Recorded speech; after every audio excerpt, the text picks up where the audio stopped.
கொளத்தூர் மாதிரி ஒரு தொகுதியில் 1,00,000 பேர் எக்ஸ்ட்ரா இருக்காங்க. சேப்பாக்கத்தில் எப்படி சார் உங்களுக்கு வந்து 90,000 வாக்காளர்கள் வந்து நீக்கப்பட்டார்கள் அப்படின்னா கொஞ்சம் சந்தேகம் வரலையா? அதாவது ஒரு பாமரனுக்கு சந்தேகம் வரணுமா வராதா? இப்போது ப்ராபப்ளி முதல்வரும் துணை முதல்வரும் தங்களுடைய தொகுதிகளை சேஞ்ச் பண்ணுறதுக்கான காரணம் இதுதான்.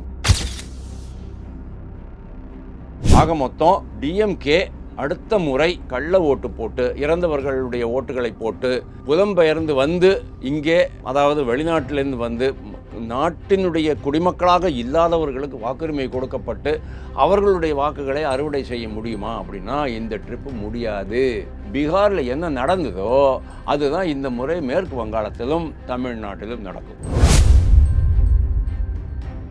அவருக்கு எஸ்ஐஆர் அப்படிங்கிறதுக்கு என்ன பேருன்னே தெரியல. ஸ்பெஷல் இன்டென்சிவ் ரிவிஷன் அப்படிங்கிறது கூட ஒழுங்காக சொல்ல தெரியல. அவருக்கு வந்து இந்த கான்செப்ட் ஏன் வந்தது, இதை செய்யறதுக்கான அவசியம் என்ன, இதை யார் செய்கிறாங்க, எந்த ஆணைப்படி செய்கிறாங்க? அரசியலமைப்பினுடைய ஆணை தானே அது. அரசியலமைப்பு சொல்லித்தானே தேர்தல் ஆணையம் பண்ணுறது. இந்த ஒரு புரிதலே இல்லாத ஒரு துணை முதல்வர் நம்மக்கிட்ட இருக்கிறார் அப்படிங்கிறது ரொம்ப வருந்தத்தக்க சமாச்சாரம். நாளைக்கு வந்து ஆட்சி அமைக்கிறாங்க, டிஎம்கே திருப்பியும் ஆட்சி அமைக்கிறாங்க, வாய்ப்பு கிடையாது சொல்கிறேன். ஆட்சி அமைச்சாங்கன்னு சொன்னால் முக ஸ்டாலின் டெஃபினெட்லி ஆட்சியை வந்து பையனுக்கு கொடுத்துட்டு ஒரு ஒதுங்கிக்குவார். அப்போ இவருடைய ஆட்சி எப்படி இருக்கும் அப்படிங்கிறது நீங்கள் பாருங்கள். இப்போ அவர் என்ன சொல்கிறாரு, தகுதி உள்ளவர்கள் கூட நீக்கப்பட்டிருக்கிறார்கள் அப்படின்னு சொன்னால் தகுதி உள்ளவர்கள்ட்ட ஃபார்ம் கொடுத்துருக்குறாங்கல்ல, ஃபார்ம் ஃபில்அப் பண்ணி கொடுக்கணுமா வேண்டாமா? ஃபார்ம் ஃபில்அப் பண்ணி கொடுத்துருக்குறீங்க, உங்களுடைய கம்ப்ளீட் டீட்டெயில்ஸும் கரெக்டாக இருக்குது. 2002, 2003, 2004, 2005 அந்த காலகட்டத்தில் நீங்கள் ஓட்டு போட்டிருக்கிறீங்க அப்படின்னு சொன்னேன்னா, இதுவும் மேட்ச் ஆகுறதுன்னு சொன்னேன்னா ப்ராப்ளமே இல்லையே. அதனால தான் சொல்கிறேன், இதெல்லாம் சும்மா வீண் பேச்சு, வீண் வீராப்பு பேச்சு தான். புதிதாக 18 வயது நிரம்பியவர்கள், வாக்காளர் பட்டியலில் சேர்க்கப்படாத பெயர்கள், அவங்களும் வந்துடுவாங்க. இந்த 2 பேர் தான் மேலே ஏற்றணும், வேறு எதுவுமே கிடையாது. மற்றபடி நீங்கள் சொன்ன மாதிரி தகுதி உள்ளவர்களின் பெயர்களை நீக்கிவிட்டார்கள் அப்படின்னு சொன்னால் பீகார்லேயும் அதானே நடந்தது. பீகாரில் யாராச்சும் ஒருத்தராவது கம்ப்ளைண்ட் பண்ணாங்களா? 38 டிஎம்ஸுங்க, டிஸ்ட்ரிக்ட் மேஜிஸ்ட்ரேட்டு 38 பேர் பீகாரில். கடைசி நாள் வரைக்கும், எலெக்ஷன் அனௌன்ஸ் பண்ணுற நாள் வரைக்கும் ஒரு கம்ப்ளைண்ட் கூட ஒரு டிஎம் கிட்ட கூட வரல. அப்படின்னா என்ன அர்த்தம்? அங்கே இருக்கிற வாக்காளர் சீர்திருத்தம் சுத்தமாக பண்ணியிருக்கிறாங்க அப்படின்னு ஆகிப்போச்சு. அதே மாதிரி தான் தமிழ்நாட்டில்.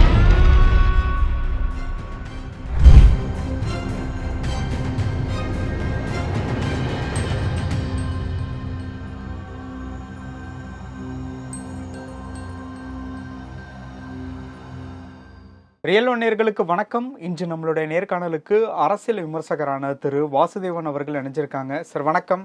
வணக்கம் சார், இப்போது எஸ்ஐஆர் வாக்காளர் திருத்த பட்டியல் அப்டேட் ஆகி வெளியில் வந்திருக்கு. இப்போ வெளியில் வந்திருக்கிறதுபடி பார்த்தோம் அப்படின்னா முதல் 3 இடங்களில் இப்போ அமைச்சராக இருக்கக்கூடிய தாமு அன்பரசன் 1.32 lakhs வாக்காளர்கள் வந்து நீக்கம் செஞ்சுருக்காங்க. அவருடைய தொகுதி ஆலந்தூர் தொகுதி. அவர் தான் டாப் 3 பொசிஷனுக்குள்ளே வராரு. ஆலந்தூர். அதுக்கப்புறம் வந்து முதல்வர் அவர்களுடைய கொளத்தூர் தொகுதியில் 1,00,000 வாக்காளர்கள் நீக்கம் பண்ணியிருக்காங்க. துணை முதலமைச்சர் உதயநிதி அவர்கள் சேப்பாக்கம், திருவல்லிக்கேணி இந்த தொகுதிகளில் 89,241 வாக்காளர்கள். சூப்பர். ஆல்மோஸ்ட் 90,000 கிட்ட நெருங்குது. எடப்பாடி அவர்களுடைய தொகுதிகளில் 26,375. எடப்பாடி கிராமங்கிறதுனால அது கம்மி, அது வந்திருக்கு. அதுக்கப்புறம் வந்து நயினார் அவர்களுடைய திருநெல்வேலி தொகுதியில் 42,000 வந்திருக்கு. அதே மாதிரி ஓபிஎஸ்னுடைய தொகுதி போடி நாயக்கனூர்ல 24,000 சொச்சம் கிட்ட வந்திருக்காங்க. பட் இவங்கெல்லாம் வந்து ஸ்டார் கேண்டிடேட்ஸ். இவங்களுடைய தொகுதிகளில் இவ்வளவு வாக்காளர்கள் திருத்த பட்டியல் வந்து அப்டேட் ஆகி வந்திருக்குது அப்படிங்கறது எப்படி பாக்குறீங்க? திருச்சியில KN நேரு தொகுதியில் எவ்வளோ ஆயிருக்குன்னு பார்க்கணும். ஆமா, அது கொஞ்சம் பெரிய தொடர்ச்சியாக வின் பண்ணிட்டு வர சில பேர் வின் பண்ணிட்டு வராங்க. இப்போ காட்பாடியில் வின் பண்ணிட்டு வராங்க. அது எப்படி? KN நேரு அவர்கள் 2011 பொறுத்த வரைக்கும் தோல்வி, 11 இடைத்தேர்தல் தோல்வி, அப்புறம் பார்த்தோம்னா 16, 21 ரெண்டும் வெற்றி. கரெக்ட். இல்லை, இதில் 1,00,000க்கு மேலே ஒரு தொகுதியில், ஆலந்தூர் தொகுதியில், ஆலந்தூர் வந்து சென்னைக்குள்ளே வர்றது தான் ஆல்மோஸ்ட்டு. அதாவது செங்கல்பட்டு இல்லைன்னா காஞ்சிபுரம் இந்த மாதிரி தான் மாறி வந்துக்கிட்டு இருக்கோங்க.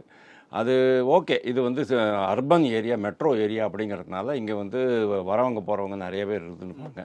இறந்தவர்கள் எவ்வளவு அப்படிங்கிறது எனக்கு அந்த டீட்டெயில்ஸ் இன்னும் வரலை. ஆனால் 1,00,000 பேர் அப்படிங்கிறது ரொம்ப சீரியஸ் சமாச்சாரம் தான்.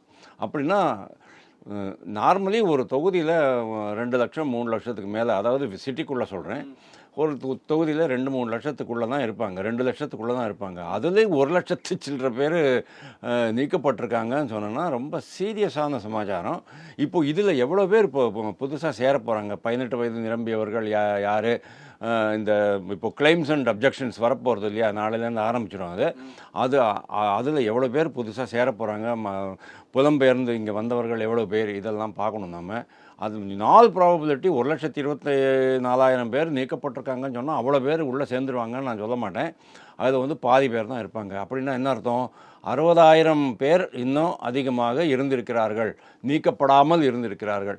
அப்போ இவ்வளோ வருஷமாக இவங்க இதை வச்சு தான் அவங்க வெற்றி பெற்றார்களா அப்படிங்கிறது ஒரு கேள்வி வருது. குளத்தூர் மாதிரி ஒரு தொகுதியில் 1 லட்சம் பேர் எக்ஸ்ட்ரா இருக்காங்க. ஏன்னா நார்மலி என்ன ஆகுறது அப்படின்னா, சவுத் சென்னையில் உங்களுக்கு டெவலப்மெண்ட் அதிகம், ஐடி இண்டஸ்ட்ரீஸ், சோழிங்கநல்லூர், தாம்பரம், இது மாதிரி இடங்கள்லாம் ஐடி இண்டஸ்ட்ரீஸ்லாம் ரொம்ப, ஐடி கம்பெனிஸ் அதிகம் அப்படிங்கிறதுனால அங்கே நிறையா வெளி மாநிலங்கள்லேருந்து வேலை பண்ணுறவங்க இருப்பாங்க. குளத்தூர் தொகுதியில் எப்படி இந்த மாதிரி ஒரு டெவலப்மெண்ட் வரும் அப்படிங்கிறது எனக்கு ரொம்ப சந்தேகமாக தான் இருக்குது. அதே மாதிரி தான் சேப்பாக்கத்தில் சேப்பாக்கம் திருவல்லிக்கேணி, சேப்பாக்கம் திருவல்லிக்கேணி பட்டாம்பழை ஏரியா நம்ம சென்னையினுடைய அடையாளமாக ஒரு ஏரியா தான். அந்த ஏரியாவில் அவங்களுக்கு எந்த விதமான பிஸ்னஸ் டெவலப்மெண்ட்டும் கிடையாது, புது தொழில்கள் கிடையாது, ஐடி இண்டஸ்ட்ரீஸ் கிடையாது, அதாவது தொழில்நுட்பத்துறை நிறுவனங்கள்லாம் கிடையாது. எல்லாமே அந்த பக்கம் போயிடுது. ஒன்று அடையாறு பக்கம், பெசன்ட் நகர், அடையாறு, அந்த சோழிங்கநல்லூர் பக்கம் போயாச்சு, தாம்பரம் பக்கம் போயாச்சு. அதனால் சிறுசேரி அந்த பக்கம் தான் போயிடுச்சு. அப்போது இங்கே எப்படி இவ்வளோ டெவலப்மெண்ட் வந்தது? சேப்பாக்கத்தில் எப்படி சார் உங்களுக்கு 90,000 வாக்காளர்கள் நீக்கப்பட்டார்கள் அப்படின்னா கொஞ்சம் சந்தேகம் வரலையா? அதாவது ஒரு பாமரனுக்கு சந்தேகம் வரணுமா, வராதா? இப்போது ப்ராபப்ளி முதல்வரும் துணை முதல்வரும் அந்த 2 இடத்துலேருந்து வெளியில் ஏறி வேறு எங்கேயாவது கண்டெஸ்ட் பண்ணலாமா, போட்டி போடலாமா அப்படின்னு நினைக்கிறதுக்கு காரணமே இதுவாக இருக்கும்னு நான் நினைக்கிறேன். இந்த டெஃபினட்டாக நான் என்ன சொல்கிறேன், டெஃபினட்டாக அவங்களுக்கு முன்னாடியே தெரிஞ்சிருக்கும், கண்டிப்பாக இதில் நம்ம வண்டவாளம் வெளியில் வரப்போகுது, இது இவ்வளோ பேரை அவங்க நீக்கிடுவாங்க, நீக்கின பிறகு எவ்வளவு ஆடு பண்ண போகிறாங்க, புதுசாக சேர்க்கப்பட போகிறார்கள், அவங்களுடைய வாக்குகள் நம்மளுக்கு வருமா வராதாங்கிறது தெரியாது அவங்களுக்கு. அந்த காரணத்தினால தான் அவங்க 2 பேரும் இப்போ இல்லைன்னா ரொம்ப ஸ்ட்ராங்காக இருந்திருக்கலாமே. நீங்கள் 1000 லைட்ஸ் தொகுதியில் நீங்கள் பாருங்கள், அங்கேயும் அதே தான் கோல்மாலாக இருக்கும். நீங்கள் வேணால் பாருங்கள் 1000 லைட்ஸு. அங்கே குளத்தூரில் ஆல்ரெடி இவர் சொன்னார், அனுராக் தாக்கூர் எம்பி மினிஸ்டர் சொன்னார், ex minister of state for finance, அவர் தான் சொன்னார், குளத்தூர் தொகுதியில் இஸ்லாமியர் வாக்குகள் அதிகமாக இருக்குது. ஆனால் இப்போ லாஸ்ட் 21 எலெக்ஷனில் எலிலன் தான் நின்று வின் பண்ணார் டிஎம்கே சார்பாக. ஆனால் அவர் இஸ்லாமியர் கிடையாது. இல்லை, இஸ்லாமியர் கிடையாதுங்கிறது வேற. ஆனால் அவங்களுடைய வாக்குகள் கண்டிப்பாக இவங்களுக்கு போகிறதுங்கிறது தான் இம்பார்ட்டண்ட். ஏன்னா ஒட்டு மொத்தமாக இஸ்லாமியர்களுடைய வாக்குகள் 90% அவங்களுடைய இது இருக்கும். வாக்களிப்பு 90% இருக்கும். 100 பேரில் 90 பேர் கண்டிப்பாக வாக்களிச்சிருவான். சம்டைம்ஸ் 98-99 பேரோட வாக்களிச்சிருவோம். யாரோ ஒருத்தர் தான் வாக்களிக்காமல் இருக்க மாட்டாங்க. அதில் 90% இவங்களுக்கு தான் போய்கிட்டு இருந்தது. அதாவது 100 பேர் இருந்தாங்கன்னு சொன்னோன்னா கிட்டத்தட்ட 80-85 வாக்குகள் இவங்களுக்கு தான் போய்கிட்டு இருந்தது. அப்போது பங்களாதேஷ்லேருந்து வந்தவங்க, மற்ற மாநிலங்கள்லேருந்து வந்தவங்க, இவங்க எவ்வளோ பேர் இங்கே இருக்கிறாங்க, அவங்களுக்கு எப்படி இவங்க வாக்குச்சீட்டு கிடைத்தது, இதெல்லாமே இப்போது இன்வெஸ்டிகேட்டிங் மேட்டராக வரப்போகிறது. ஆனால் இந்த ட்ரிப்பு என்ன ஆயிடுச்சுன்னு சொன்னால், ஒரு நல்ல விஷயம் என்ன நடந்திருக்கு அப்படின்னா, இந்த மாதிரி அங்கேருந்து வெளிநாட்டிலேருந்து வந்தவங்க, இங்கே வங்கதேசக்காரர்கள் எல்லா தொழிலையும் இருக்கிறாங்க, கன்ஸ்ட்ரக்ஷனில் மட்டும் இல்லை, மற்ற தொழில்கள்லையும் இருக்கிறாங்க, பானிபூரியும் இருக்கிறாங்க, கூடவே இந்த வீட்டு வேலைகளுக்கெல்லாம் வேற வந்துக்கிட்டு இருக்கிறாங்க, உழவு தொழிலுக்கு வராங்க, அதாவது அக்ரிகல்ச்சரில் அந்த இது நாற்று நடுறதுக்கு அந்த மாதிரி இடங்களுக்கும் போய்கிட்டு இருக்கிறாங்க. ஆனால் பல பேர் அவங்களுடைய சொந்த பெயரில் இல்லை அப்படிங்கிறத நான் நோட் பண்ணுறேன். ஏன்னா அவங்க இஸ்லாமியர் அப்படின்னு சொன்னால் வேலை கொடுப்பாங்களா மாட்டாங்களாங்கிற அந்த ஒரு பயம் இருக்கும். அப்போது அவங்க என்ன பண்ணுவாங்க, பேரை மாற்றிக்கிட்டு ராமா கிருஷ்ணான்னு மாற்றிக்கிட்டு அவங்க வேலை பண்ணிக்கிட்டு இருப்பாங்க. ஸோ இவங்க எல்லாருமே இன்றைக்கி என்ன ஆகிட்டுருக்குன்னா, படிவம் ஃபில்லப் பண்ண முடியல அவங்களால. ஏன்னா படிவம் ஃபில்லப் பண்ணணும்னு சொன்னால் நீங்கள் பல விஷயங்கள் இங்கே கொடுத்தாகணும். கொடுக்கல ஆகும்போது ஆட்டோமேட்டிக்கலி அவங்களுக்கு ஒரு பயம் வந்துடும், இனிமேல் நம்மளை ஐடென்டிஃபை பண்ணிவிடுவாங்க. இந்த லா என்ஃபோர்ஸிங் அத்தாரிட்டிஸு, விசாரணை அமைப்புகள், காவல்துறை மாதிரி அமைப்புகளெல்லாம் நம்மளை ஐடென்டிஃபை பண்ணி நம்ம வீட்டை விட்டு நாட்டை விட்டு கடத்திடுவாங்க அப்படிங்கிற அந்த பயம் வந்தது. 64 லட்சம் தானே மேற்கு வங்காளத்திலே இருக்கு. மேற்கு வங்காளத்தில் நீக்கப்பட்டது 64 லட்சம் தான். நம்புற மாதிரியா இருக்குது? எனக்கு என்னமோ 2 கோடி பேர் நீக்கப்படுவார்கள் அப்படின்னு நான் நினச்சேன். ஆனால் 64 கோடி பேர் 64 லட்சம் தான் நீக்கப்பட்டிருக்கிறார்கள். அதை விட தமிழ்நாட்டில் ஓரளவுக்கு அரசு ஊழியர்கள் நல்லாவே வேலை பண்ணிருக்காங்கன்னு நான் பார்க்குறேன். ஏன்னா தமிழ்நாட்டில் வந்து அப்படின்னா இந்த ஏடிஎம்கே டிஎம்கே பீரியடில் இந்த கழக ஆட்சி காலத்தில் தொடர்ச்சியாக 2 பேரும் இதைத்தான் பண்ணியிருக்காங்களா அப்படிங்கிற அந்த சந்தேகம் வருது இல்லையா? அதனால் இப்போது முதல்வரும் துணை முதல்வரும் தங்களுடைய தொகுதிகளை சேஞ்ச் பண்ணுறதுக்கான காரணம் இதுதான் அப்படிங்கிறது கண்டிப்பாக. முதல்வர் அவங்க 2 பேரும் மட்டும்தானா இல்லை ஸ்டார் கேண்டிடேட்ஸ்? நிறைய பேருக்கு. இப்போ பாருங்கள், இவர் நயனார் நாகேந்திரனை சொல்கிறீங்க 42, அங்கெல்லாம் வந்து உழவு தொழிலாளர்கள் அதிகமாக வந்திருப்பாங்க வெளி மாநிலங்கள்லேருந்து. அதெல்லாம் ஓகே. எடப்பாடி பழனிசாமியினுடைய ஏரியா வந்து கொஞ்சம் ரூரல் ஏரியா தான். ரூரல் ஏரியாஸ்லாம் வந்து 10-20,000 பேருக்கு மேலே நான் எதிர்பார்க்கவே இல்லை. சிட்டிஸில் நான் 50,000 வரைக்கும் தான் எதிர்பார்த்தேன். ஆனால் நீங்கள் 1 லட்சம் அப்படின்னு நீங்கள் சொல்கிறீங்க, ரொம்ப ஆச்சரியமாக ஷாக்கிங்காக இருக்குது. இன்ஃபேக்ட் சோழிங்கநல்லூரில் நிறையா பேர் இருந்திருக்கணும். ஆனால் சோழிங்கநல்லூரை விட ஆலந்தூரில் எப்படி இவ்வளோ பேர் வந்தாங்க அப்படிங்கிறது எனக்கு ரொம்ப ஆச்சரியமாக இருக்குது. ஆக மொத்தம் டிஎம்கே அடுத்த முறை கள்ள ஓட்டு போட்டு இறந்தவர்களுடைய ஓட்டுகளை போட்டு புலம்பெயர்ந்து வந்து இங்கே அதாவது வெளிநாட்டிலேருந்து வந்து நாட்டினுடைய குடிமக்களாக இல்லாதவர்களுக்கு வாக்குரிமை கொடுக்கப்பட்டு அவர்களுடைய வாக்குகளை அறுவடை செய்ய முடியுமா அப்படின்னா இந்த ட்ரிப்பு முடியாது.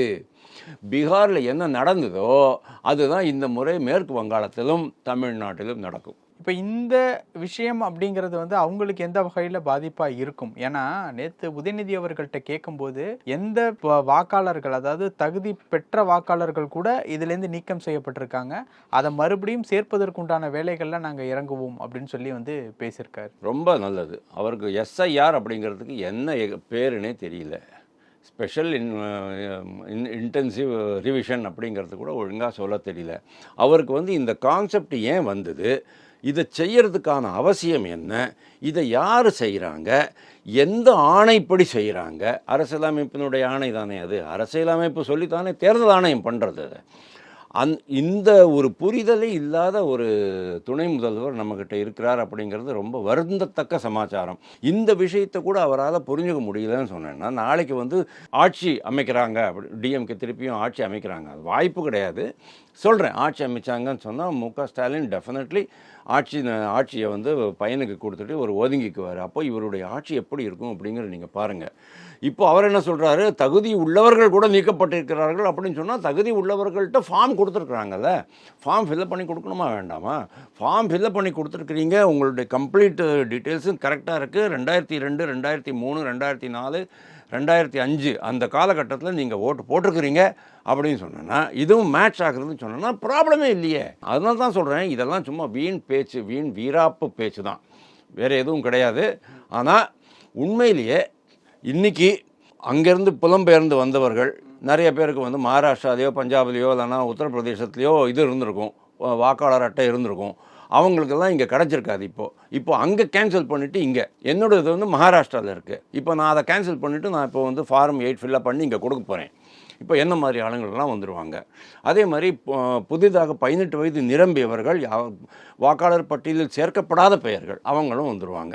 இந்த 2 பேர் தான் மேலே ஏற்றணும், வேறு எதுவுமே கிடையாது. மற்றபடி நீங்கள் சொன்ன மாதிரி தகுதி